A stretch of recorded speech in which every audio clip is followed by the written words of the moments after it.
Mucho gusto, licenciada. Mi nombre es Fabricio Javier Rodríguez Ramírez, estudiante de la asignatura de Seminario de Educación Inclusiva del Grupo 01C. En esta oportunidad le explicaremos un poco sobre lo aprendido en los temas de educación inclusiva y principios de la educación inclusiva. La educación inclusiva se apoya en la convicción de que todos los niños pueden aprender cuando se les otorgan las oportunidades de aprendizaje adecuadas. La educación inclusiva se define como educación para todos, que es igual, que no discrimina a nadie y procura enseñar de una manera participativa. Además, debemos tener en cuenta que la oportunidad de aprendizaje debe ser apropiada para el proceso de inclusión, es decir, que debemos ser igualitarios en el proceso de educar, para saber incluir a todos por igual. Además que debemos tener un proceso de enseñanza que debe ser planificado para ser aplicado de una manera individualizada, ya que sabemos que en el proceso de educar nos toparemos con distintos niños, con diferentes problemas de aprendizaje, y está en nosotros el poder incluir de una buena enseñanza. Además de todo esto, es muy importante la colaboración cercana con los padres de familia y miembros de la comunidad. Es muy importante involucrarlos para que ellos mismos desarrollen una mejor comunicación y sean un mejor apoyo en el proceso de su educación. Debemos hacerles saber que la educación es un proceso para todos, sin restricciones ni discriminación, enseñarles la igualdad y demostrar que no hay límites para la educación. Es por ello que cada niño o estudiante debe ser formado con un método que se adecue a su capacidad y ritmo de trabajo. Hola, mi nombre es Elmer Baltasar Flores, estudio la carrera de Ciencias de la Educación en especialidad de Lenguaje y Literatura y pertenezco a la asignatura de Seminario de Educación Inclusiva del Grupo 01CEM. En esta ocasión vamos a comentar mi persona con otro compañero sobre la educación inclusiva, en qué consiste y cómo hacer para que este proceso se lleve a la práctica, pero que también sea exitoso.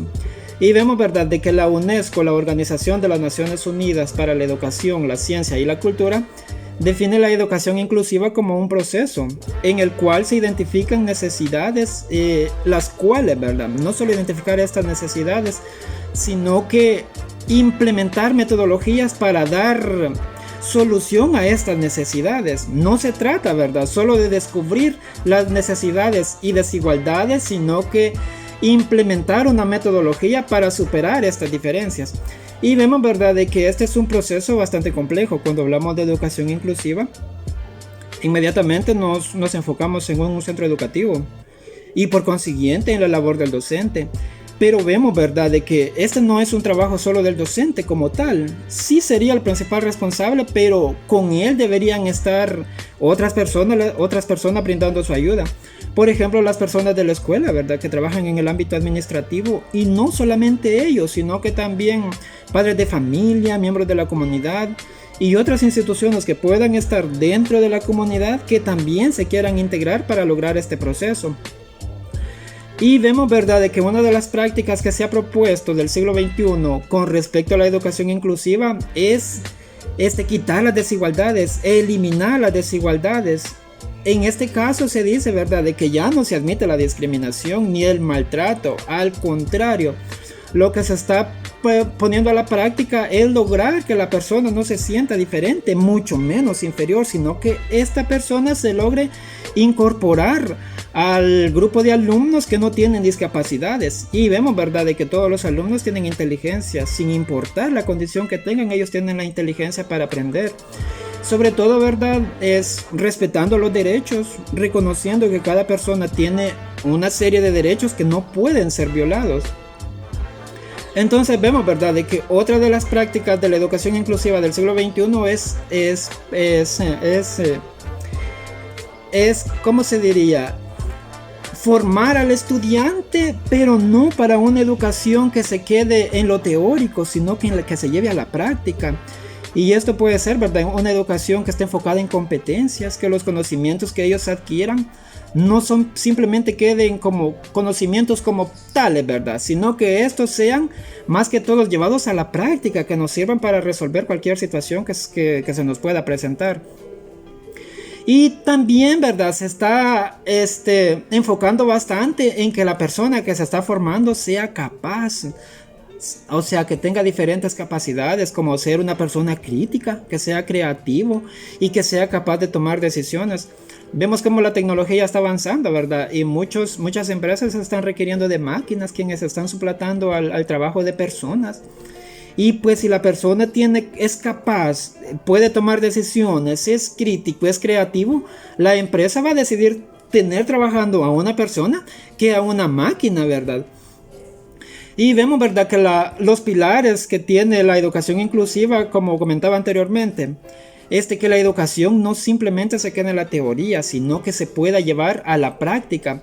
Por otro lado, tenemos, ¿verdad?, que los alumnos deben aprender a trabajar en equipo, incorporarse a un equipo y trabajar entre ellos, pero también como que cada alumno debe apoyar al otro, que haya como una unión para que esto se pueda llevar más a la práctica y que sea más efectivo.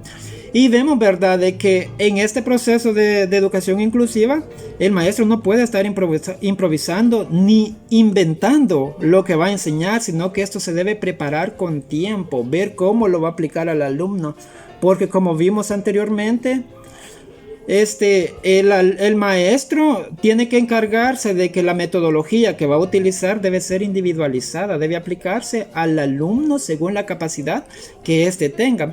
Y vemos, ¿verdad?, de que también debe tener una mejora continua, porque no es lo mismo estar poniendo a la práctica una serie de proyectos, pero eso no se ve el resultado, sino que simplemente los estamos llevando a la práctica, pero no estamos viendo resultados. No es ese el objetivo, sino que el objetivo es tener resultados.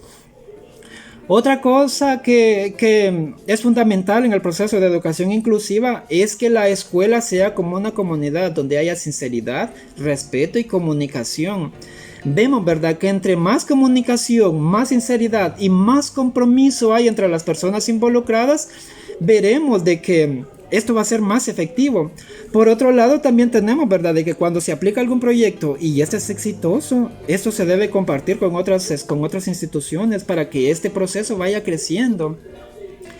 Y por último, ¿verdad?, viendo de que hay que reconocer las discapacidades, como lo dice la UNESCO, ¿verdad?, reconocer estas discapacidades y necesidades, pero implementar, orientar para poder dar solución a esta situación. En conclusión, tenemos, ¿verdad?, de que la educación inclusiva va a tener éxito según la organización que se tenga. Si hay una perfecta organización entre los agentes involucrados, sin duda va a ser un éxito. Y por los consiguiente implementar una serie de metodologías, ¿verdad?, que van a provocar ver resultados, no solo implementarlos, sino que ver estos resultados. Y por último, ¿verdad?, como comentaba anteriormente, esto debe ser continuo, pero también debe tener resultados. No solo voy a implementar una metodología sin ver resultados. El propósito principal es ver estos resultados. Y vemos, ¿verdad?, de que la educación inclusiva no es simplemente una decisión que se pueda tomar, sino que es una necesidad que se debe tomar, no solo dentro de una institución, sino que el Estado debería tomar cartas en el asunto y ver de que es una necesidad a la cual hay que dar solución.